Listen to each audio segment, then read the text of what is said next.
This is the Conrad Alert. Civil defense information will be broadcast at 6:40. West of the Rockies, you're on the air. Hello. Y2K, how can we prepare? Stop a few of their machines and radios.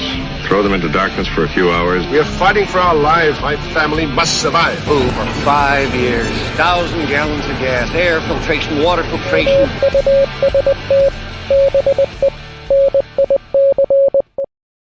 Coming at you live from the frozen tundra that is East Central Alberta, Canada, broadcasting via the auditory and visual mediums to my fellow delinquents across the globe. Welcome back to the workshop where we create community, find freedom, promote preparedness, and share success. I am Toolman Tim. Today is November the 7th, 2024, and this is episode 474 of Workshop Radio. How in the world are all my fellow delinquents out there? It's good to see you. It's good to be back, and it's good to be seen. Wow, has it been a busy week? I hope you guys have filled your week full of GSD, because all I can tell you is so have I. So let's open up with a rule to live by. I have a list of 34, and I continue to throw them into the old random number generator, just seeing which one will pop up. It's getting harder and harder to get the random number generator to bring me a number that works, but we still got a ways to go to get through this list. So this week's rule, number 15, the best way to find a solution to a problem is to start working on it. I had to learn this the hard way many years ago. Again, I go back to kind of that early 20s, early to mid 20s, just after Becky and I moved in together and shortly thereafter got married. For a lot of years, I would look at my dad and my grandfather before he passed away, how handy they were and how they could fix things. And I never really knew what the key was. And I realized eventually that you can suffer from analysis paralysis. You can sit back, you can try to figure out, well, where do I start? How do I tear this apart? How do I put it back together? What do I do if it won't go back together? What do I do if I don't have the right tool? Oh my goodness, I don't know what to do. And then all of a sudden you've spent 2 minutes, 2 weeks, 2 months, 2 decades thinking about a problem that you thought, man, I should have tried to solve this a long time ago. And instead of working on it, you just sat around, twiddled your thumbs and worried about it. Well, guess what?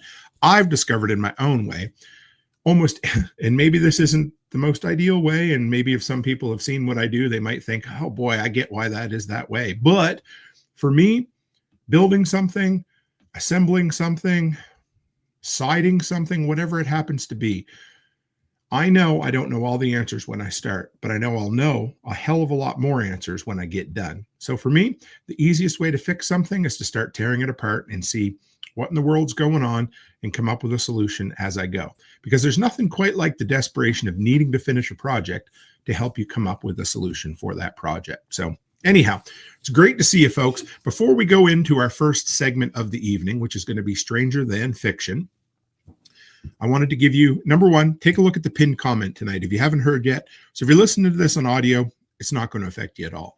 If you're sitting down, enjoying an old fashioned like I am, then, watching me and having a grand old time for this week in prepping or workshop radio. Well, slight announcement here. Coming up on January 24th, 2025. Now, you might wonder, why in the world did he pick such a specific date? Well, I'm a sucker for numbers, and a few things are going to happen on that date. Number one, that's going to be the 5th anniversary of this podcast. Of the entire YouTube channel. It'll be 5 years ago on that day that I launched this YouTube channel by making an appearance after canceling it the first time on Living Free in Tennessee. So that's exciting. Also, that evening is going to be my 500th episode of Workshop Radio. How insane is that? 5th anniversary, 500th episode. And if everything goes well, we're going to be really, really close to 25,000 subscribers at that point as well. All that being said, I have worked really hard to make my content what I want it to be. And I toyed with the ideas of moving things around. I really didn't know. I knew that I have 2 great things going, guys. I knew that I have my review videos, which is the big moneymaker. And I knew that I had the podcast, which is my community, our community, all us crazy delinquents. And I've always said, if you want to find success in things, you really need to focus on them. And in YouTube especially, you really need a niche. And so I finally decided to pull the plug. I'm not canceling the podcast at all. But I decided, for a few reasons, that workshop here with the tool review videos, generator videos, that sort of thing, is staying here. And workshop radio is moving to its own channel on YouTube. I've had at workshop radio on YouTube for maybe a year, maybe two now. Never told anybody about it. Just threw a few shorts up there. It's been a test channel for a while. So grab the link in the description tonight. It'll be the pinned comment, and I'll make sure it's there for everybody else. So please make sure you subscribe. I know it's a long way to say it, but you're going to get tired of hearing about this by then, because it's going to be like that time that they switched over from black and white to color television. Everybody had to pay attention. So we are going to be moving there in less than 3 months now. So anyway, it's great to have you folks back. I'm excited to be back. You can't see much left, but I've got green paint on my hands. It's been a get shit done day. We got the very first classroom. It used to be 3 rooms. Now it's 1. Anyway, we got 2 coats of paint on it, and it is finished as far as paint goes. I'm excited. So without any further ado, let's slide right in tonight. If anyone dies while you are kept in your fallout room, move the body to another room in the house. The time has come for Stranger Than Fiction. And here we are. We are back, and we are going to go straight into Stranger Than Fiction. And for those who haven't been here before, or you're new, or you're listening sometime in the future, Stranger Than Fiction is where we take our look at some of the strangest, oddest, or dare I say inspirational? I don't know. Anyway, news stories that really affect us as the prepared minded folk. So a couple other quick things, just so you know. I am always trying to make this show just a little bit better. So I have implemented a teleprompter, which is kind of cool. I have this new teleprompter app, which floats over my face, which allows me to keep my eyes more on the screen. I've also moved the level of the camera up a little bit, always trying to make things just a little more professional for everybody out there. So, all right, first evening story I have for you. And before that, I want to shout out Ian. I see you out there. L2 Survive, Angie Marie, Ryan Pippin, and a bunch of other folks hanging around in the background. It's good to have you. Always love seeing you guys. First story. This comes from globalnews.ca. That is a Canadian news source. So I apologize for less than reliable news sources, but here, no, I'm just kidding. Elaborate village-like encampment with power, water, dismantled in South Edmonton. So South Edmonton is 2.5, 3 hours from where I am. I spend a lot of time there, and it has become a massive magnet for homeless people. It's kind of, I don't want to say sad, but my goodness. And I know it's the same story everywhere, folks, that there seems to be a massive increase in the homeless population everywhere. And I mean, Edmonton has the notoriety of being the coldest and farthest north city of 1 million people or more in North America. It is a miserable city to live in the wintertime. I couldn't imagine not having a home and living there. But these folks come up with some really great ideas. I would love.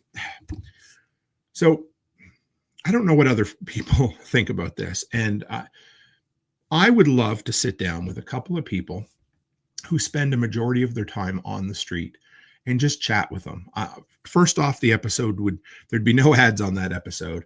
It would be some way to help them, whatever it would happen to be, whether it's a GoFundMe or we share some links or whatever it happens to be. But honestly, I am blown away by the ingenuity of folks that have almost nothing in their lives, and they manage to find a place to stay warm, to stay fed, to stay dry. I'm impressed beyond belief. So check this story out here, guys, and tell me what you think about it. This one says elaborate village-like encampment with power and water. A complex homeless encampment complete with power and appliances. That blew me away right there anyway. In several structures has been, of course, dismantled by police in southeast Edmonton after it was discovered last week. Edmonton Police Services said it was one of the most elaborate encampments officers have ever seen. It had a mini power grid, including solar panels and multiple home appliances. That alone blew me out of the water. And the cop goes on to say I'm not impressed, that would be a lie. In a video posted to the force's social media, adding that the site was incredibly unique. So we're going to get into a little bit more about this, but there's maybe some lessons to be learned or some interesting insights. 5 people were living at the camp. Police were able to confirm when they arrived to the site last week. One said they'd been living there since last winter. So we're talking about 12 months, an entire year that this encampment was there. Now, you got to know, there's not a ton of trees in the Edmonton area. There's not any wooded, we just don't have forests like other places. Now, Edmonton does have more trees than where I live, but in order to hide, a 5-person multi-level encampment, not an easy factor. Keep going here. So if you guys can see this picture here, this is aerial footage of where the encampment was. You can't tell. It doesn't look any different than a bunch of scrub brush. Great pains were made to hide the little village from the outside world, police said in a social media post. It was in an industrial area. So there's the first thing I want to key in on. So number one, mostly industrial areas aren't going to be traveled in the evening.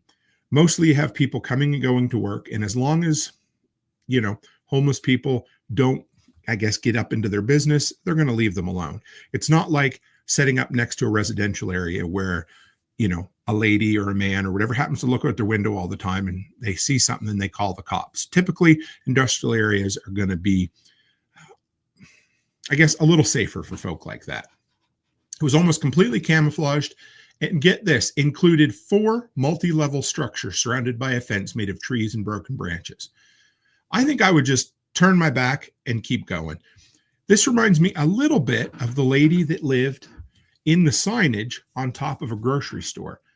Folk are desperate out there and they're trying to come up with some interesting ways to stay survived, as my good friends Cam and Colby say over on the Casual Preppers podcast.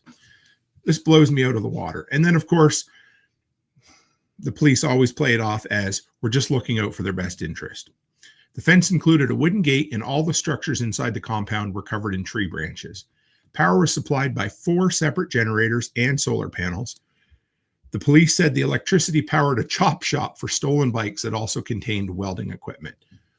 So they were running, now this is where, you're getting into stealing other people's shit. So this is a problem, but they were running a chop shop. They had welding equipment that they were running off grid, and multi-level structures in this off-grid encampment that they managed to hide for a year plus. And then, of course, the cop said the structures had been built without nails or other forms of support and were at risk of collapse. That's always what they use. One bad gust of wind, one bad weather night, and that thing could have come down and crushed whoever it was inside. I'm just going to throw it out there that if it's light enough to fall over in one windstorm, there's a good chance it ain't going to crush somebody if it fell over. It looked like something, not this elaborate, but, we used to build a ton of camps when I was in, junior high and elementary school. And these look maybe like a slightly better version, or if I was a grown-up, what I would build. Inside the huts, officers and park rangers found wood-fired stoves with lit fires, an impressive stone fireplace, stone and marble flooring laid in an organized pattern, a working mini fridge and washing machine, and live electrical wires, police said, were strung haphazardly. So what does that tell me? These folks have hard skills. They know how to survive. They know how to wire. They know how to lay brick. They know how to install stoves. Either they don't want to live somewhere or they just can't and they've decided to make do. But what an interesting thing. I would have liked to have seen the encampment, I guess. Let's put it that way. All right, let's move on to the next story, guys. This one here comes from BangorDailyNews.com. And if you don't know, Bangor is the home to Stephen King. This is not an article about Stephen King, but that seems to be their biggest claim to fame is Bangor, Maine.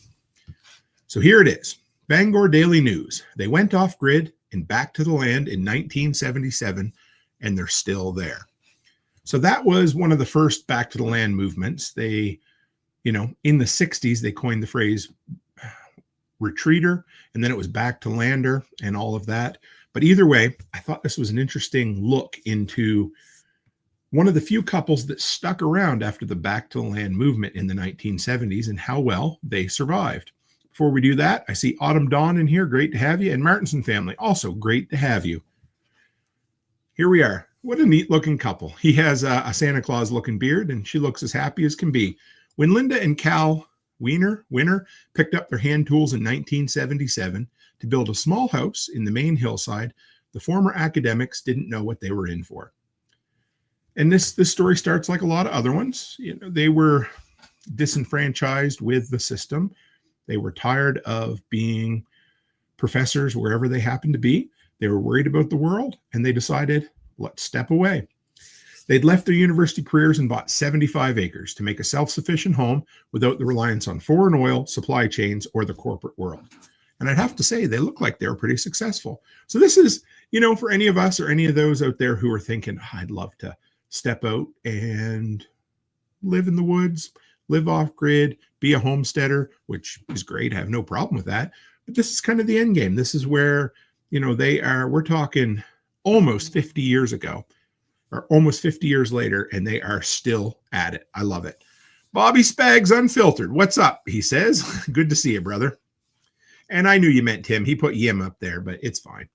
So they left the university. The two were among hundreds, maybe thousands, flocking to Maine in the 60s and the 70s to live closer to the earth as part of the Back to the Land movement. We've talked about it before. Many were influenced by books such as Living the Good Life by Maine homesteaders Helen and Scott Nearing. The newcomers were politically aware environmentalists with strong ideals and often little or no homesteading experience. Some call it the simple life, but it wasn't easy.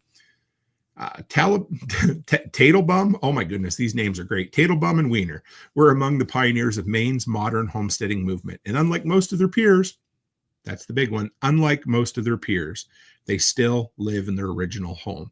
So what that says is that most people are going to try and most people aren't going to stick with it. It's just like podcasting, content creation, entrepreneurship, whatever it is. The key is to just stick with it. If you want to succeed, if you want people to say, wow, what an overnight success, you got to stick with it for a decade or more before people are going to call you an overnight success. And that's what it is. Most people are going to give up long before that. You know, that first winter that they didn't get enough. Of course, I'm fictionalizing here, but that first winter that they didn't cut enough firewood and they had to burn green ash almost off the stump and deal with the soot and creosote and the lack of real good heat, that kind of stuff. And they stuck with it. And everybody else said, hey, you know what? That cushy job that I had at Princeton, you know, that position that was tenure, I think I might call my boss and see, hey, is it still good? Can I come back? I was just kidding, guys. But these guys didn't do that. Some called it the simple life, but it wasn't easy. And unlike most of their peers, they still live in their original home, mostly off-grid and mostly self-sufficiently. How cool is that? They didn't know how hard it would be, but in time, they added on to the house. They became early adopters of solar panels, grew almost all their own food, raised a child interested in computers on a limited power supply, of course. And they saw Tatlebum succeed as an author chronicling their experiences and her philosophies. So again, they learned, they lived, they experienced, and she did what a lot of people do. She wrote it down. Now, here, 1, 2, 3, 4, 5 words that definitely sums up their success. I think we're just stubborn, she said. We like where we are. We like our home. We like the work. And so we keep doing it. My commitment to it was just because I love it. I love the land and I love Maine. But there it is right there, summed right up. If you want to be successful at whatever you do, if you want to look back in 50 years or 30 years or 40 years and think, damn, I did pretty good homesteading. Me and the missus, we succeeded. That's really the key right there. I think we're just stubborn. That's it. That's all there is to it. But yeah, so real cool. There's a lot of pictures here. You can see there's onions that they grew themselves. There's some of their, so there's one more little section here. I want to come down to their power, their energy system. And in 1981, it says in 1981, David Sleeper, if anybody's heard that name before, I haven't, but somebody I got to look up now. He was a pioneer in residential solar in Maine who electrified homes on Monhegan for the first time with panels. He arrived to their home unannounced in the middle of the night. That'd be grounds for getting shot. But anyway, he brought with him 4 35-watt panels. In 1981, that must have seemed like a lot of power. The couple still use them today, and that gives them enough electricity to run 2 light bulbs and a water pump. 40 years later, and they're still using those solar panels. The low wattage panels required wiring for direct DC power, which travels from batteries, and their entire home has cigarette lighter ports, unlike regular AC plugs. The systems were expensive, taking 3 decades to pay off. How many of their friends do you think bought a solar system and then gave up on it? Never saw the payoff. These guys are like, well, suckers, we got 10 years of free electricity now. People would save up to buy more over time, and now they have a small museum of solar technology. How cool is that? So over the 40 years, they bought new pieces all the time. They've kept it all in the system, and now their place resembles a solar-powered museum. I love it. They used a special efficiency refrigerator, rationed their power use, and sometimes ran out anyway. If their son had a friend over, they played downstairs because there wasn't enough power to keep a light on his room.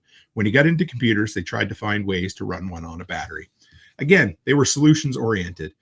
But overall, it's rare that you find someone who has been doing this as long as they have and are still absolutely in love with it. I love hearing it. You have to be stubborn to do it. All right, on to the next story, guys. I got a bunch for you tonight, and they're all good. This is a short one. This is from MSN.com, and it's an off-grid city, springs up in the middle of the desert, 150 miles from anywhere. Now, of course, it didn't just happen out of the blue. It happened because, again, somebody had passion. Now, we're going to get into this, and you might listen to this guy's idea for doing this, and you might think, I don't know. I'm not into that. But I just love the fact. Let's get into it. Instead of me yammering on top of it here. A tiny off-grid city is being built in the middle of the Arizona desert. The community of Costler Cove in Navajo County is set east of the tiny town of Snowflake in Arizona. Imagine having a name Snowflake in Arizona. If that's not an ironic name, I don't know what is. Despite its remoteness, the plan is for the 1,300-acre city to be unincorporated. Number one, I love hearing that because I'm going to guess unincorporated means building codes aren't a thing. Local bylaws aren't necessarily a thing. Taxation's probably pretty low. It's going to be completely off-grid and eventually 200 residents, all part of a garden farming community that'll be completely self-sustainable. Now, I love the idea. It sounds great. Whereas traditional land developers, now this is where, okay, here we go. Whereas traditional land developers are in business to maximize profits, or in other words, capitalism, which we're big fans of around here. The settlement of Costler Cove was set up by Philip Gleason in order to reduce the cost of living and stress of daily life. Now, great, no problem. I'm cool with that if you want to. It sounds like this is going to be a cooperative, but I'm guessing someone had to put the money in up front to buy this land. Those living off the land will also be able to grow food, which could later be sold at a co-op store on site. I like that idea. Or trade, anything like that. Or through commercial channels, which the founders claim to have with a suggestion that up to 6 figures could be made from their sale of the crops. I don't know. Anyway, it sounds like they're being a little optimistic there to start with, but I have no problem with that. Next month, in July, this is an older article, the community is holding an open day for those interested in taking a closer look at living off-grid. The settlement, anyway, it sits on top of an aquifer, which means there's tons of water there. And it's going to be a bit of a co-op. It's cool. I'm down with it. I'm okay with what they want to do. I don't know if I would necessarily want to be part of a co-op. I'm just a bit of a rugged individualist, and I like to own what I own. I like to live on my own land. I like to do that sort of thing. It doesn't mean that I wouldn't be part of a community like this. And everybody's definition of community is different. As long as it's voluntary, I have no problem what kind of community you want to be a part of. If you're consenting adults and you want to live under the constraints of communism, all the power to you. I don't call this communism, but just using that as an example. So anyway, they have shared water, which you can see where there's some water tanks here. There's some shared solar. They have a tool repository that everybody can share as well. It's pretty exciting. All right, let's take a look at who we got here. Lone Canadian says, hopefully Snowflake is an ironic name and not a description of the residents. I was hoping that myself. Jeff Stark says there's a town of Snowflake in southern Manitoba, more appropriately named, I think. I agree completely. And Hardway Alaska says, hey, Mr. Tim. Hello, Mr. Hardway Alaska. Good to see you. All right, I think I got 2 more stories here. We got quite a few. I got some good ones this week. This one comes from the Cool Down. Man, I find more good articles from this website than just about anywhere else.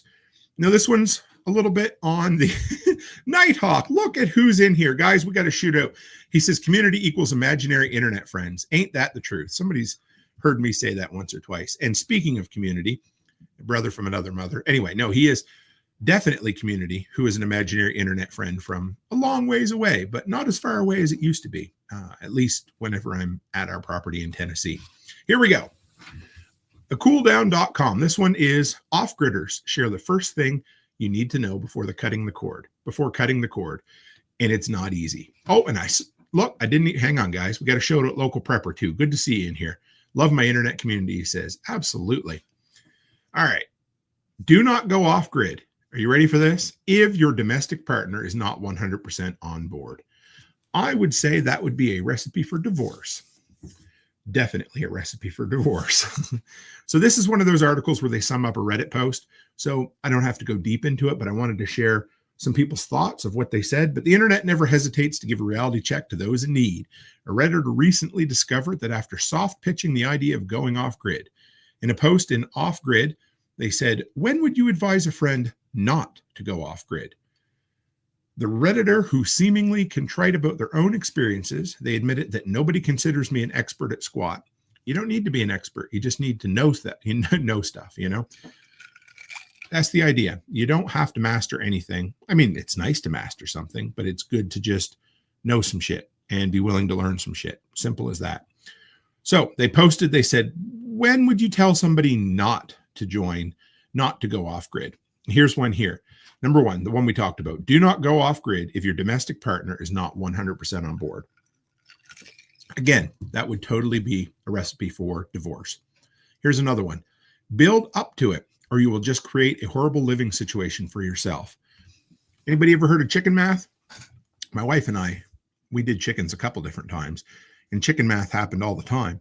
But really what happened was somebody else would say, hey, I hear you have chickens. Do you want my chickens? They don't lay eggs, or I didn't realize it'd be so much work, or I want to travel, whatever it happened to be. They would simply say, do you want more chickens? And we would gladly take more chickens. And then we'd be in over our head. And so we replaced one other person's in over their headedness with our own in over our headedness. And what ends up happening is you grow, take. And eventually you're like, well, shit, I've created a horrible living situation for myself. So like they said, build up slow, start slow and go bigger as you go. How about this one? Start living there part-time and working your way into it gradually. They said you'll learn a lot and figure out how disconnected works for you. I grew up in a small town in Nova Scotia. There was an even smaller town a half an hour away on an island called Long Island, and not that Long Island, but a regular Long Island. And what would end up happening was folks would see this beautiful Bay of Fundy shore. They would go online and they would say, guess what? Land is cheap there. I can't believe it. And so they would buy it on the internet and they would move down and they would be retired professors. And the first thing they would bitch about is having to take a ferry to get to their land. And then they'd bitch that the closest Walmart was a 10-minute ferry ride and a half an hour's drive away. And then they would bitch that everything was too expensive in the little country store. And what ended up happening was they went balls to the wall right away, bought the land with no research, no time spent there. Or worse than that, maybe they went for 5 days and fell in love with it, but they were there, you know, during the nicest time of the year, whatever it happened to be. And boom, all of a sudden, well, shit, I'm stuck. My life sucks. I hate this. There was a couple who lived down in Troke Cove Road, where we live, down in Centerville, Digby Neck. And they had moved there from British Columbia, and they bought an old church. And with that old church behind it was also an old house. And they decided they were going to rebuild the church, rebuild the house. They had all these plans for the community. And once they get in there for a couple of years, they realized, holy shit, this is a lot of work. Everything costs 3 times as much. I'm 4 times as far, and I can't do this. And that's okay. So they sold and they moved away, took a loss, and they were happy. Hardway, Alaska says, what if they say they want to go off grid, but they already complain now on grid, and you know you'll be doing 99.8% of all the work? I would say that might not be worth doing. Man, that sounds like a recipe for some domestic strife there. I'm just going to say that if Becky and I were going to do that, we would have to have a long, hard conversation about expectations and roles. It would be I know this sounds funny, and I guess we should be at that point with our spouses anyway, but it's almost like hiring somebody. You know, if you hire somebody and you're like, hey, I want you to do this, and you just have a verbal conversation about what their job is going to be. And then all of a sudden they sit down and they remember the conversation different than you do. And so they think, oh, this is my responsibilities, and they do them. And then you remember it differently and you think, wow, guess what? Oh, so I beat around the bush to say, get everything in writing, and not necessarily with your own family, but expectations have to be tempered. You need to sit down, you need to chat it, you need to hash it out, and you need to figure, what are we actually going to do? And I think you need to be honest, and you can be like, listen, I love the idea, but I can't do this. It's like when your kid comes and says, I want a dog, Dad. And you say, well, are you going to feed them? Absolutely. Well, you can only do your best to make sure they're going to do it, right? Chris Watkins, good to see you. Tim and everyone, how are you? I'm great. And Lone Canadian says, Digby, I'm probably not allowed back in that town. I'm going to guess that you were a new recruit who was at Cornwallis and used to go downtown Digby to the club and possibly get in fights with the local fishermen. I don't really know. I'm just kidding, but I'm guessing that might be why you're not allowed back in that town. I could be way off, but let me know, Lone Canadian, how close I am to there, because I definitely know some stories from my town. And as John Willis says, I married the wrong bee. Yep. Thank God I didn't marry the wrong woman. I'll tell you that. So it happens. And I'm sorry, Hardway, if you're, reflecting and sharing here. I apologize if that's the situation you're in. But again, we all find ourselves in situations we're in, and we have to deal with them where we're at. And I'd gladly chat some more with you over it. I'm no expert, but I can help you where I can help you. So, all right, one more quick story here, and then we're going to move into another segment. Lone Canadian says, way too close. You must be psychic. Next time you're down for coffee, Lone Canadian, we'll share some stories. Not that I was involved, but I had lots of family members that were. And Chris says the live you had with John was great. Thank you, brother. I could talk to John all day long. And so we are going to be having one every single month, the same Monday that we had. I believe it's the 4th Monday. I'll tell you for sure going forward. But yeah, anyway, here's a quick story. This one was fun. This comes from msn.com. And it says, Prepper shares little known hack for getting extra use out of expired instant ramen. I saved them for just that reason. So some people were saying that ramen noodles go old really fast and they taste stale. I just assumed that's how you're supposed to eat ramen noodles. I had no idea that they didn't just taste funny all the time. Anyway, so can you eat expired ramen noodles? Sure. Are they going to taste a little off? Sure. By the time you put the flavor packet on them that has, 4 weeks worth of your sodium daily intake in it, you're probably going to be okay. No, anyway. So this one here, I thought this was kind of a cool tip. Just because a prepackaged food is well past its expiration date doesn't mean it's no longer usable. One person shared a useful tip. They said, ramen expires fast, but the seasoning lasts. They explained in the title of their post, today I went through my big box of ramen from 2020. Imagine that. I'll bet they ran out, scared shitless like most folks were, and said, I need to buy whatever I could buy. And then it ended up sitting on a shelf for almost 5 years. Can you imagine? March 13th next year is going to be 5 years since all that bullshit started, hey? I went through my big box of ramen from 2020, swiped all the seasoning packets to use with my rice and beans. All the noodles were very stale smelling, but the seasoning is still fine. Hey, that's sort of like what Becky and I do. We stay a lot of nights in a lot of hotels, and we have 2 great big tough totes full of freebies from hotels over the years. We go through it periodically, but who knows? Wouldn't it be great if you were the last person in town to have coffee left because you had to open up all those little Keurig pods that you got from the hotels? We pay for it. We bring it home with us. I'm happy.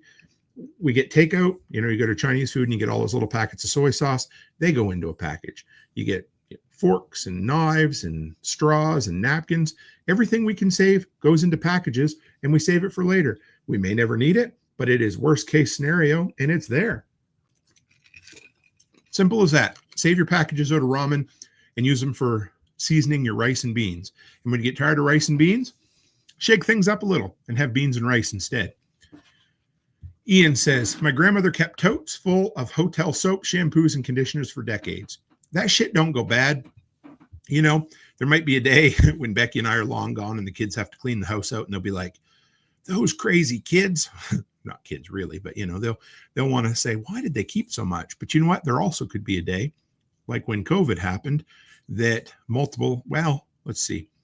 two different people in our family came to us for toilet paper. Simple as that. They needed toilet paper. There wasn't any toilet paper. We had toilet paper. I needed a Christmas tree. We didn't have a Christmas tree, so I solved the problem. Oh, sorry. Yeah, it's a little early to be quoting Clark W. Griswold, folks, but there it was for anybody who caught it. So yeah, there's the end of Stranger Than Fiction. I always love that segment. It's always been one of my favorite, and it's the one that started everything from the beginning. He's dead. They're all dead. Everyone. You and I are in a dead world. And I'm glad it's dead. Cheap, honky-tonk of a world. Coming up next is Workshop Wasteland. All right. Workshop Wasteland. And this is one of my fun. I had so many stories this week saved that I could not use them all. But I want to tell you, it was an absolute goldmine of popular culture, post-apocalyptic fiction, movies, the works. There was so much stuff out there. So we're going to do a broad strokes because we actually have a little more of it coming up at the end in the final segment. But here we go. So this one here, this is from The Guardian, I believe is a British newspaper. Generation Z, that's the name of this zombie show. Bear with me. I'm just going to read you just the summary of it, and it sounds really fun. I have not looked it up yet. The setup is an army van carrying some sort of toxin has crashed into an old folks' home, and the baby boomers inside transform into biters with a sudden taste for young flesh. 4 teenagers who all keep looking at their damn phones have to stop them. The army are there, but they ain't much use. There's also some parents, but they got their own thing going on. There are a lot of things Gen Z gets right. And I don't mean Gen Z, the people group. I mean Gen Z in this movie, this TV show, sorry. And this is a quick review from a professional reviewer. I'm just going to list a few. The initial toxic leak is done really well. It gets to the point. The show's gore is enjoyable, somewhere between cartoon splatter and absolute horror. The decision to make the zombies half conscious while they do it was a smart one. An actor named Robert Lindsay, I'm not quite sure who he is, said it's always a good idea to have him in there. And they said they stay away from a lot of their least favorite zombie tropes, which is a big thing. But most of all, Generation Z manages to make actual characters out of its teenagers. Holy shit. Anytime Becky and I sit down to watch a horror movie, or any movie for that matter, you've probably heard us say we're not a big fan of kid actors. And unfortunately, a lot of teenagers become cliches or flanderized, whatever. Hey, diddly doo. Anyway, so they become more like Ned Flanders. They're just a caricature of a character. How about that? But in this, it says they actually make characters out of the teenagers, which I don't think I've seen done yet. The concept of Gen Z is still very new. The eldest person in the generation is 27, and I'm not sure the writer and cultural interpreter has stepped forward yet. The youngest are 12, and previous attempts to characterize them have been really bad. Like Douglas is canceled. I haven't seen that, but yeah, they end up, Gen Z in movies and film end up being just like, they were the quote unquote punching bag, just like millennials were for a while. But this guy says this movie, sorry, I keep calling it the movie, this TV show, about old people trying to eat young people. It's a little on the nose, but they said it was very enjoyable. So I'm going to have to look it up for Becky and I. Real quick, there we are. This comes from Deadline. Ralph Fiennes reveals 28 days later trilogy plot details. 2 movies have already been filmed. So the first one's coming out in 2025. It was filmed on an iPhone, but they actually filmed 2 movies back to back at the same time, which is rather exciting. 28 days later, resuming after nearly 2 decades. Ahead of June 20th, 2025 premiere, the Oscar nominee revealed some new plot details. It's 3 films, of which 2 have been shot. Britain is 28 years into this terrible plague of infected people who are violent, rabid humans with a few pockets of uninfected communities. It centers on a young boy who wants to find a doctor to help his dying mother. So this is a very post-apocalypse. This is not like a during the apocalypse or a current apocalypse. This is something that happens 28 years later, and Britain's trying to regain some semblance of normality. I don't think so. All right, next. So I watched this trailer. Obviously, I can't share it with you. Earth Abides. Has anybody out there, if you've read Earth Abides, throw it into the comments. It is one of the few traditional end-of-the-world novels that I have not read. It stars the son from the Vikings TV show. The trailer makes it look pretty good. It's going to be an ongoing series, not just a limited series. So there's that. And holy crap, I don't know how this slid under the radar, guys, but I do have a piece of Stephen King news that is also post-apocalyptic. So it is totally pertinent to the Prepper Files. The end of the world as we know it. New tales of Stephen King's The Stand.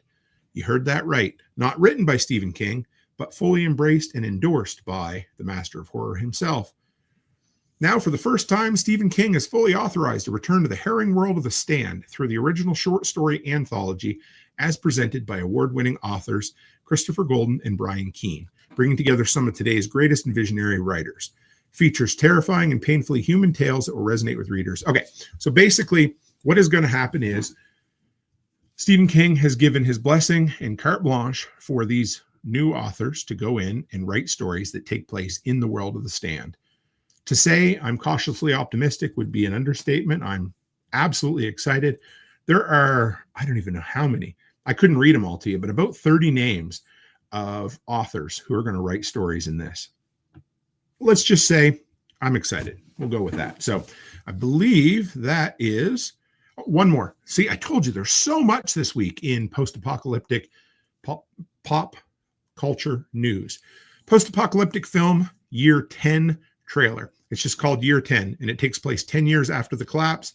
It looks a little more, I don't know, a little bit like that Revolution show, maybe. I don't know. It's got that kind of like medieval look to it a little bit. I'm not sure it's going to be great. The poster doesn't do it any justice. You see a really vicious wolf on top of Year 10 and a dude with a bow and arrow pointing right at you. Could be okay. Again, it kind of looks like something that you're going to see on a Sunday afternoon on Amazon Prime after you've scrolled through 12 pages and haven't found something you want to watch. And they finally say, here's this $250,000 movie. Like it or lump it. I don't know. We'll see. But I had to share it with you either way. All right. Moving things up just a little bit. I mixed up the order this evening just because I could. I don't have a stinger transition for this yet, but we will. This one's going to be called the Prepper Files, and this is an on this date segment, and this is where I go back to November 7th, 1913. The first day of the Great Lakes Storm of 1913, a massive blizzard that ultimately killed 250 and caused over $5 million worth of damage. Now, in 1913, in 2013 dollars, that's 118 million. So in 2022 dollars, it's probably $500 million. It caused $118 million worth of damage, and winds reached hurricane force on this date. I've experienced hurricane force winds in the middle of a blizzard on at least 2 occasions. And that is a deadly combination, folks.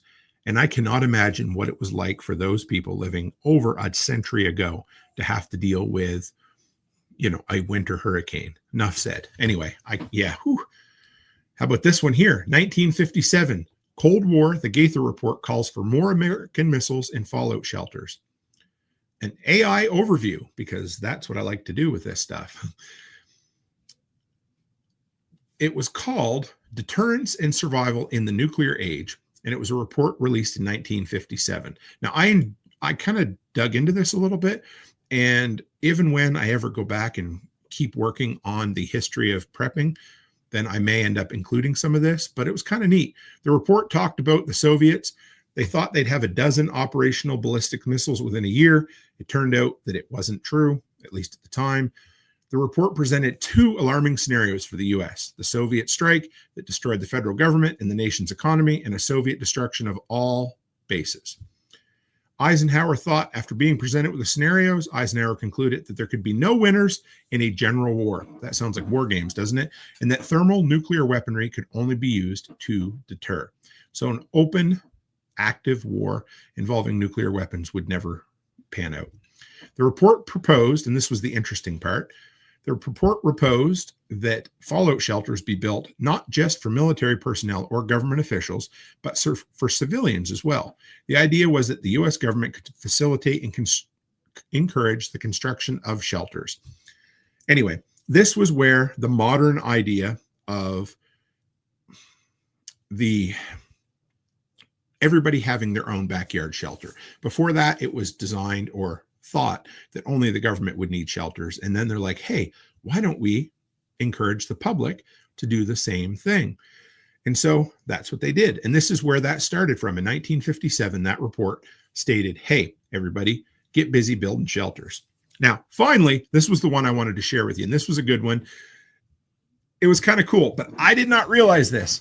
1994. Are you ready? Number one, who wants to feel a little bit old? Because 1994 was 30 years ago today. So 3 decades ago today, WXYC, not Z, the student radio station at the University of North Carolina, Chapel Hill, launches the world's first internet radio broadcast. That, folks, I would say you could trail the history of workshop radio back 30 years ago. Whatever these guys started with made everything that came after it possible. You know, Joe Rogan interviewing Donald Trump and me sitting here sipping on an old-fashioned chatting to you about the history of prepping. Simple as that. 30 years ago today, it launched. How cool is that? All right, what do we got next for you guys? Well, sliding right in. And you stay on the back roads, and you keep your gun handy. Our country is still full of thieving, murdering patriots. Get ready for I Read It on the Internet. I Read It on the Internet. It's where we take a look at the front page of the Internet. I don't know if they still call it that, but if you don't know what Reddit is, well, look it up, REDDIT. And this week in Our Preppers, we take a look at the top story, what people shared, and I wanted to share this one. It's not a very long one, but if you happen to hear about the Spanish floods, it kind of caught my attention because they started a week to 10 days after Becky got back. It ended up not being where she was. But again, my mind went to, holy shit, could you imagine being there on a school trip and all of a sudden dealing with extravagant floods like that? So here it is. This comes from Martel L Fitness. My region has been reminded how a shit hit the fan situation can happen in a matter of hours and completely destroy cities and towns. My region just received a year's worth of rain in a single day, flooding entire towns within hours. So far, 200 people have lost their lives, though the final number will likely be much higher, and over 2,000 are reported missing. Shit. Entire towns now resemble war zones. One morning, you wake up, you have a normal life in a typical European country. 24 hours later, there's no internet, there's no food markets. Supermarkets have been completely looted. Thieves are running wild. There are literally bodies in the streets. Emergency services are overwhelmed, and you may have lost loved ones. Homes have been destroyed by rain that reached up to 4 meters. That's 12 feet, folks, in some areas. And you realize you can't rely on the government to save you. We often take things for granted, assuming we'll have time to prepare, or these terrible events we see on the news won't happen to us. This has been a wake-up call for many, but hundreds won't get a second chance. Stay alert, stay prepared, always. That's intense, folks. I mean, that sounds very similar to what, some of our brethren in Tennessee and the Carolinas dealt with recently, but it's scary. I think about that all the time, and maybe I shouldn't focus on the negative, but I often think, when a person has such a good life, shit can change like that. And not, I mean, all the more reason to do everything you want to do, to build the life you want to live, to enjoy life to the fullest, because shit like that can happen. I hope it doesn't. I hope nobody ever has to wake up one morning thinking, oh man, I got to pack my lunch for work again, and then ending up the day in the post-apocalyptic wasteland like that was in Spain. To me, no way, no how. Hardway Alaska says, working on a YouTube series myself where Earth loses all power and I'm on my own. In each episode, I'll teach bushcraft survival skills. I'll let you know when I get it up. It'll be a while. Dude, I think that's friggin' amazing. Do it. Share it with me. Make sure if you're not in Telegram, I don't know if you are, but share it. I'll pin the show in Telegram and we'll share it on social for you, because I think that has a great hook. It's one of those situations where you're like, wow, what do I, people are going to be intrigued. Why did the Earth lose the power? But more than that, it's going to sound funny, but it kind of reminds me of that channel that the guy did recently. Well, a couple, 2-3 Christmases ago. And it was skills your dad never taught you. And he teaches kids how to tie ties, change their oil, rotate their tires. And that's for, kids whose dads died or kids whose dads just weren't around. But either way, he's finding a cool, interesting, stick in your brain way to teach practical skills. I love that, Hardway. Keep it up. I can't wait to hear it. I'm holding you to it. I expect you to get to me because I want to hear all about that. All right, here we go. Nothing like eating under an open sky, even if it is radioactive. Dropping the dime on precious metals. All right, here we go. It's been a few weeks since there's been anything interesting in the precious metals end of things. Doesn't mean that there isn't interesting things happening, but it's just been kind of more of the same, just kind of slow, steady growth, and then sell-offs and slow, steady growth. This one is kind of cool or different or scary or anyway. Russia in talks with BRICS, BRICS, over precious metals exchange. Here we go. Russia is in talks with other BRICS members about creating an international precious metals exchange to ensure fair pricing and trade growth, the country's finance minister said in a statement on Thursday. Leaders of BRICS countries, which account for 37% of the global economy, gathered in the Russian city of Kazan this week to discuss initiatives aimed at creating alternatives to the Western-dominated financial and trade infrastructure. So as a moment, Russia, Iran, and I know there's a few others in there, 37% of the global economy runs through there. So all of a sudden they decide that they want to trade their portion of precious metals on their own market. All the power to them. Obviously, I can't stop them. But what's that going to do? Is that going to remove 1/3 of all the precious metals from the Western markets? Is it going to drive prices up? I don't know. I don't really have an idea yet. This is just one of those things that, BRICS continues to push. I mean, 37% is not that far off from 50% of the world's global economy. That blows me out of the water, guys. That's not some tiny island somewhere. And they have some serious pull. And if they decide they want to pull their precious metals out, not that that's what this is saying, but basically they're saying they want to have their own market to trade amongst themselves, which means some of that's going to come off of the North American Western market. So there you go. Lone Canadian says BRICS has already talked about creating their own currency partially backed by gold. Again, I don't hate it. I mean, that's what, a free economy, an open economy is all about. I mean, you can take it, you can leave it. Competition for the American dollar probably isn't a bad thing. I think we all agree that competition's good. What ends up happening, I don't know. I mean, I like seeing gold-backed currency, simple as that. To continue on this story from Reuters.com, the mechanism will include the creation of price indicators for metals, standards for the production and trade of bullion, and instruments for accrediting market participants, clearing and auditing within BRICS. The BRICS Precious Metal Exchange would rival Western trading platforms such as the London Metal Exchange and would protect trade from sanctions imposed by the West on BRICS members Russia and Iran. So again, they're looking to sidestep sanctions. I mean, if I were my own country, I'd probably be doing the same thing. Simple as that. All right, what do we have next, folks? Well, next we have This Week in the Workshop. And this is where I take a look at the shit I got done this week. And I got a lot done. I don't know if I actually recapped everything in here, but the main reason I do it is for accountability. So you can say, Tim, I don't think you got a lot done this week.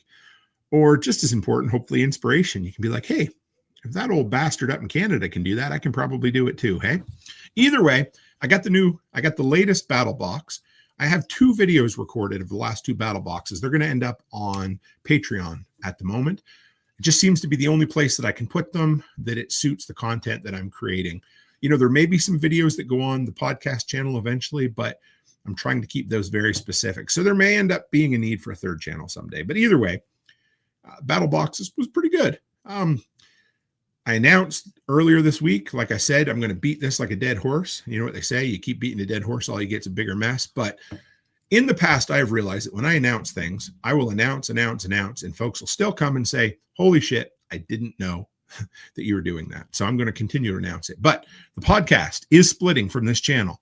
If you tuned in after the first 5 minutes of this show, as of January 24th, that'll be the last episode that will be live on this channel here. There is the pinned comment this evening, if you're on YouTube, is the link to the Workshop Radio channel. I've had it for a couple of years. I haven't done a whole lot with it, but I finally spruced it up and got it ready. I have been simul streaming there for almost 150 episodes. People didn't know this. I was just doing it.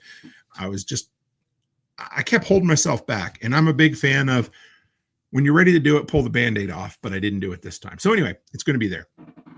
I announced that the Patch of the Month Club is coming to an end. You guys, for those patch members who are out there, this month you're going to get actually, they're in the mail. I sent them earlier this week. You'll get 3 patches. There'll be a letter in there telling you what's going on. And then there'll be one more package coming in December with 2 more patches plus a couple of surprises. Anybody who was a yearly subscriber, once the final group gets out and delivered, you'll get a refund for what was left on your yearly. Again, it is one of those things, folks, that I talk about. Do the things that bring you the biggest return. And I had to figure out a couple of more things that were going to go by the wayside. And I felt like the Patch of the Month Club had run its natural course. I loved it. It was a lot of fun. I'm glad we did it. And I'm also glad and not sad that it's coming to an end. I did a video this week on headlamps. Moderately well received, nowhere near as well as 3 other videos in the last month. I've had 3 videos that have done over 15,000 views in the first week, which is crazy. I don't know. Anyway, Martinson family says, good night, guys. Got a hammer, a Karen. Okay. I'd love to hear the rest of the story. But either way, this week's video on headlamps, check that out if you haven't. Halloween came and went. I hope you had a great spooky season. I know we did. I took Charlotte and her friend to a haunted house, which was very enjoyable. I released the interview with Joel Salatin on the regular channel. I think it'd been 3 or 4 months since it had been on the Patreon. So the stuff goes there for a couple of months and then it ends up here on the main channel. So I hope you enjoyed that. It's been really good. And if you didn't know, or if you didn't hear, what a crazy story. Jeff, if you're still in here, I got to thank Jeff for turning me on to this story today. Joel Salatin was pegged to be an agricultural advisor in one of the committees that's going to be advising someone who's advising Trump. What an interesting kind of scenario. So yeah, I took my son, Mac. I took him on a whirlwind trip down to Montana, back up to Edmonton. We went to a hockey game for his birthday. So happy birthday, buddy. You're 3 years away from the big 30. I tried a maple old fashioned, which, wow, was it ever good. 2 ounces of bourbon, 1 ounce of maple syrup. And if you think that sounds like too much maple syrup, it was not. So 2 ounces of bourbon, 1 ounce of maple syrup, 4 splashes of Angostura bitters, an orange peel, and about a 1/4 inch chunk of a cinnamon stick. I got it at a restaurant down in Lethbridge called Brickstone. It was so good, guys. Try that recipe at some point if you want to. And on our way back through, because I don't have a lot of close friends in this area. I've got a couple, and you guys know who you are.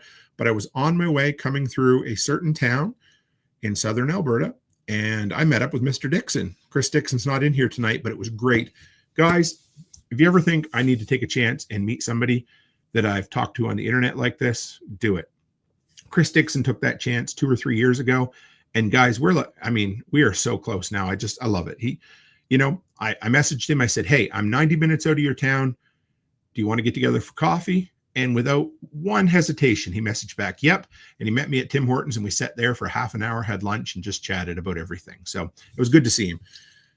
Spending time with a good friend is invigorating, folks. Also, we finished the drywall upstairs at the daycare. Yeah, baby. And guess what? Today, Curtis and I painted both coats. Man, I love the dry climate here because you can paint as fast as you can paint it, it dries. We painted both coats of the first classroom upstairs. One classroom down, 7 to go. We're shooting to get 2 done tomorrow. We pre-taped the second room this afternoon before we left. Wow. Anyway, so stoked. Why does getting shit done motivate and excite me so much? I guess it shouldn't excite everybody, but there is nothing in this world, well, very few things in this world I love more than just getting a bunch of work done, guys. I love it. How could you not, right? All right, next. And I need to get a stinger for this, but I don't have one yet for this transition yet. But I believe this segment, unless we come up with a better name, is going to be called Food for Thought. And why is that? Well, the main reason is because I haven't come up with a better name. But really, it's a place where I can fit in some news articles or some random thoughts that I just haven't, I have no other spot to fit them. So unless you guys can come up with a better name for Food for Thought right now, that is where it's at. So here we go. Let's share. I got a couple of quick articles here. Honestly, I just wanted to share them with you because it was stuff I didn't know either. This one comes from GameRant.com, and we're going to hammer through this one. But it is the best post-apocalyptic horror movies. There's one in here that I'd barely even heard of before, and it was Screamers from '95 called War Never Changes. Haven't heard of it. If anybody's seen it, great, but I haven't. So we're just going to go right through this. And yeah, number 8, 10 Cloverfield Lane, one of my all-time favorite movies. Absolute masterclass of acting, tension, small space horror. It Comes at Night, 2017. I never think of that as post-apocalyptic, but I suppose it kind of is. If anybody's seen it, it was lambasted by the general public because it was mispromoted. That's the problem. Moving on. I Am Legend, love it. Oh, The Girl with All the Gifts, couldn't stand it. I'd heard so many great things about the book. Watched the movie. It was boring as death. Literally, I just didn't like it. Last Man on Earth, that was, I believe, the original version of What Is I Am Legend. Bird Box, yeah, it's okay. Take it, leave it. 28 Days Later, absolute freaking classic. And number 1, A Quiet Place. I wouldn't agree with the order of this list, but a good list nonetheless. So there you go. There's 9 movies that if you haven't seen some of them, I love these lists. Just hammer through them. And if you guys want, take notes or pause it and write it down because I'm always looking for something. I've never seen Screamers, and I'm not sure I'd ever even heard of it. All right, next, what do we got? Here we go. What's new in post-apocalyptic fiction? And again, these are not recommendations, just information for you. But I hadn't heard of these. This one's How to Fall in Love in a Time of Unnameable Disaster. That title alone inspires dread and fear. How about this one? Escape Velocity by Victor Manabo. Earth is on its way out. Earthlings are jockeying for a place on a new settlement to Mars. Sound interesting? How about Lost Ark? Lost Ark Dreaming. Ocean levels have risen across the globe, making much of the planet uninhabitable. Your shadow half. In this dystopian horror novella, a virus has swept the globe that causes people to go into a murderous rage. Sky Full of Elephants. The world is still grappling with the unexplained events of 1 year ago when all white people in America walked into their nearest bodies of water and drowned. Oh my. Okay. 0 stars. Do not recommend.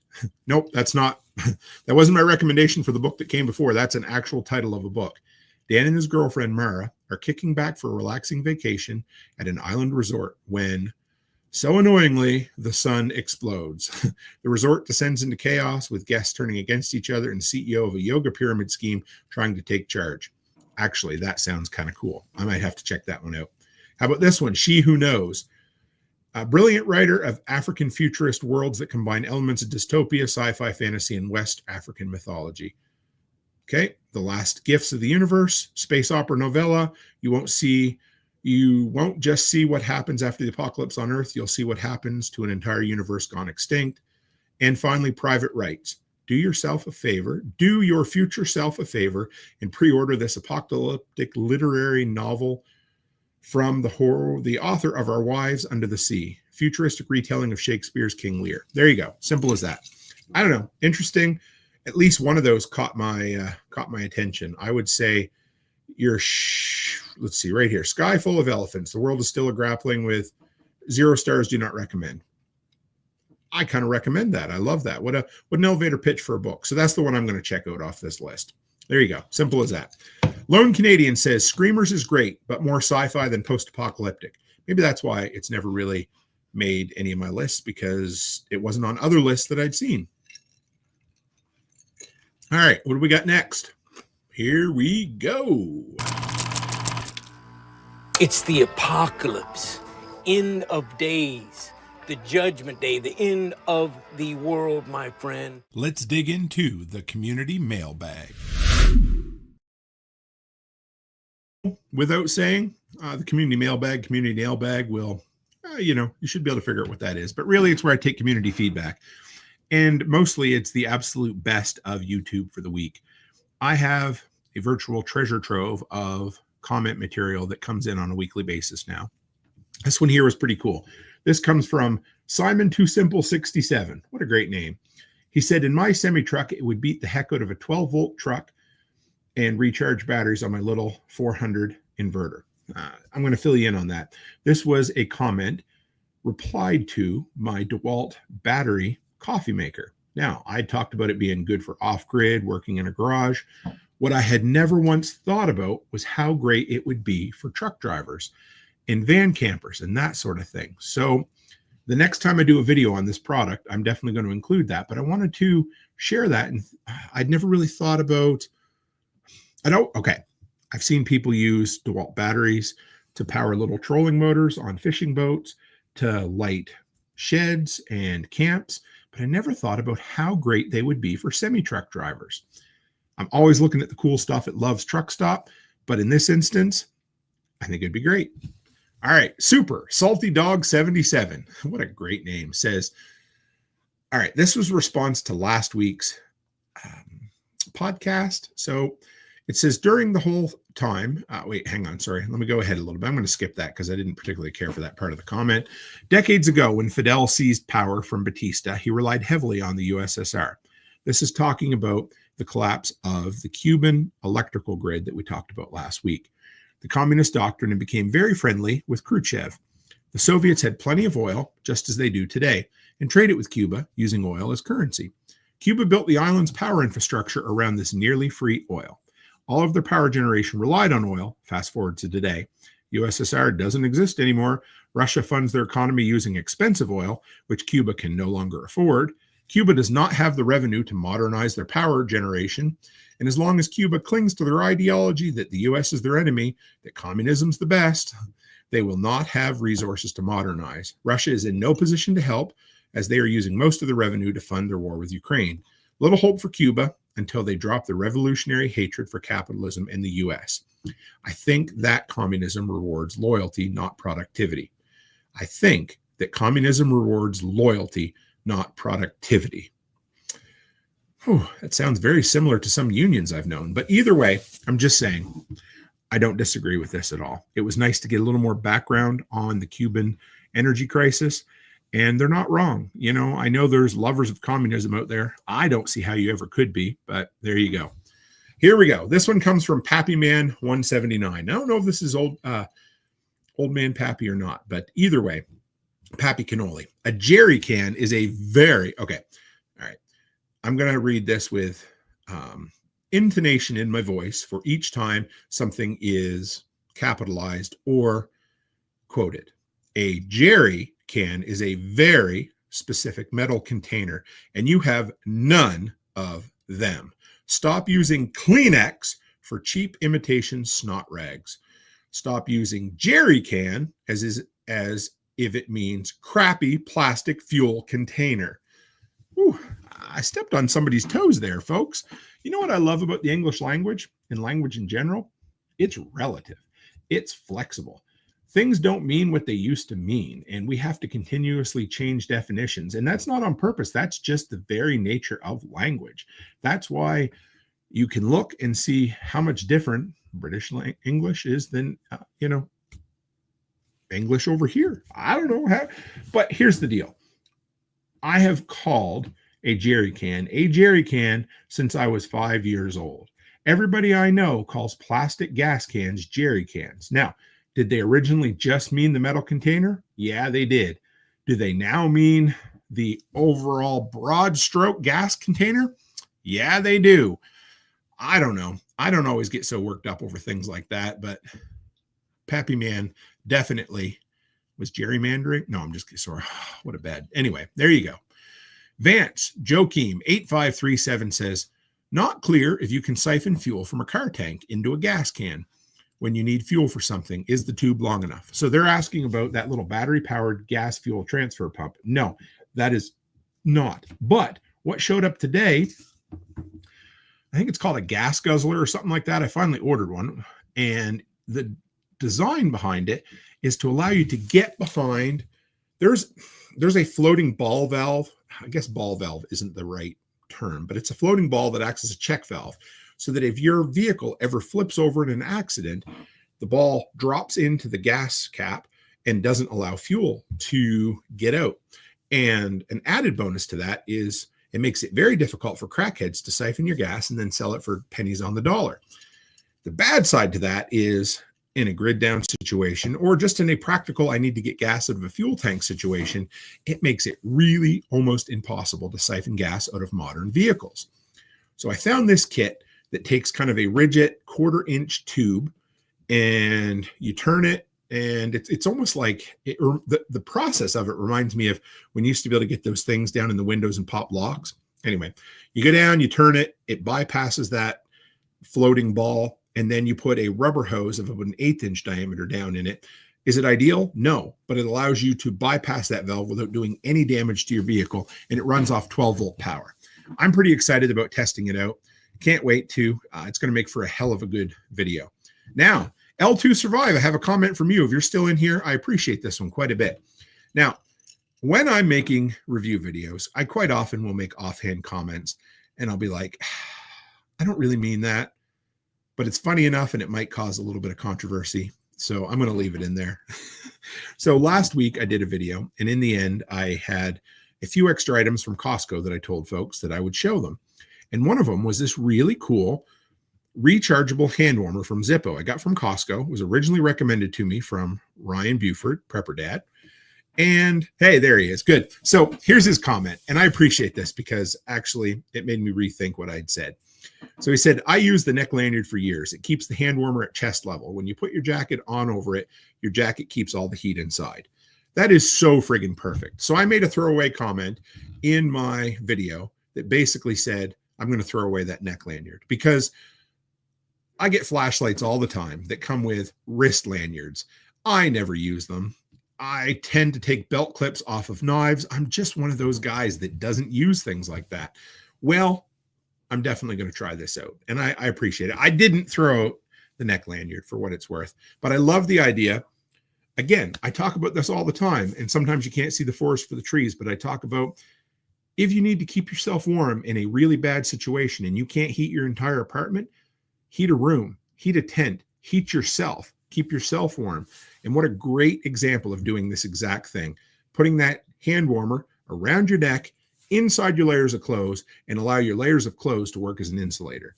Love it. Thank you for sharing that, man. I absolutely loved it. So beyond that, folks, I believe that is all we have for this week in prepping. I love coming on. I love doing these episodes. They make me smile. They are the highlight of my week. It's a great time to come, drink a little bit of an old fashioned, hang out with some awesome delinquents, share the good, the bad, and the ugly of the week. And yeah, it's kind of our mile marker along the road. We're like, hey, let's check in. Let's see, how are we doing? How's everybody doing? Everybody getting all the shit done you want to get done. So again, don't forget, this show, it's not going anywhere per se. It's not going to change its form factor at all, but it isn't going to be on this channel as of, episode 501. It's going to be over on @Workshop Radio on YouTube. The link is pinned here tonight, and I'm going to spam that out to you for the next 3 months to make sure that everybody doesn't miss it. Because if I'm going to live by what I preach, then I have to do what I preach. And that is simply, if you want to have the best damn YouTube channel you can have and you want to have, then you have to niche it down. If you try to do everything, it turns into nothing. And so I've done two things that are incredible here, this podcast and the review videos, but they have to have their separate channels. And so it's happening. I'm going to, like I said, give everybody heads up toward it. So what's everybody got coming up for this week? For me, what do I got left? Well, another early morning tomorrow. My son-in-law and I are going to go up and we're going to knock out 2 more rooms. Well, at least that's the plan, of paint up at the daycare. I am stoked. We have got so much shit done. I can't wait. I'm going to have a great weekend with the wife and the kids. We are going to pull out the Christmas decorations. Yep, I know. We've already had Thanksgiving up here. So that's going to be a good time. And I'm just, I'm going to try to watch a movie. We have Strange Darling to watch. If you haven't seen it or heard of it, Google it, see what you think.